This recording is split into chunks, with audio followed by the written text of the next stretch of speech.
ಕುಟುಂಬ ಸ್ವರ್ಗದಲ್ಲಾಗಿರುವಂತ ತಂದೆಯಾಗಿದ್ದಾನೆ.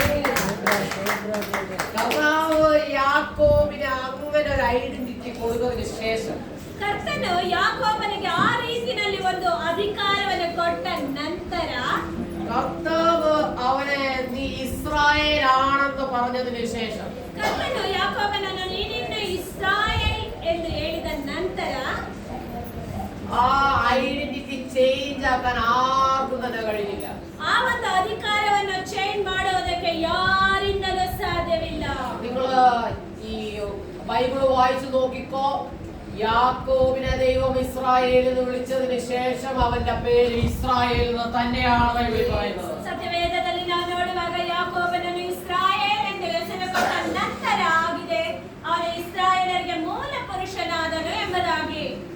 ഈ യാബോക്ക് കടന്ന് ഏശാവിനെ കണ്ട ഘട്ടത്തിൽ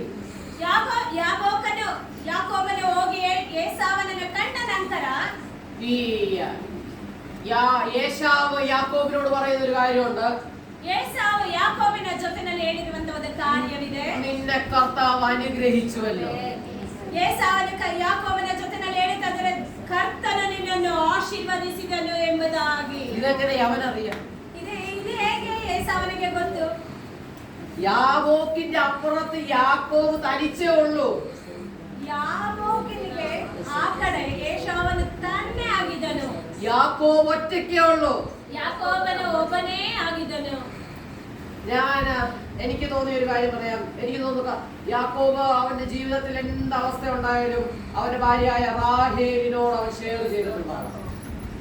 ಯಾಕೋಬನ ಅನೇಕ ಪ್ರತಿಸಂಧಿಗಳಲ್ಲಿ ಹಾದು ಹೋಗುತ್ತಿರುವಾಗಲೂ ರಾಹೇಲಳ ಜೊತೆಯಲ್ಲಿ ಅವನು ಡಿಸ್ಕಷನ್ ಮಾಡಿದ್ನ. അവൻ കർത്താവ് അവനോട് സംസാരിച്ചാലും അവനത് റാഹേലിനോട് പറഞ്ഞിട്ടുണ്ടാകാം.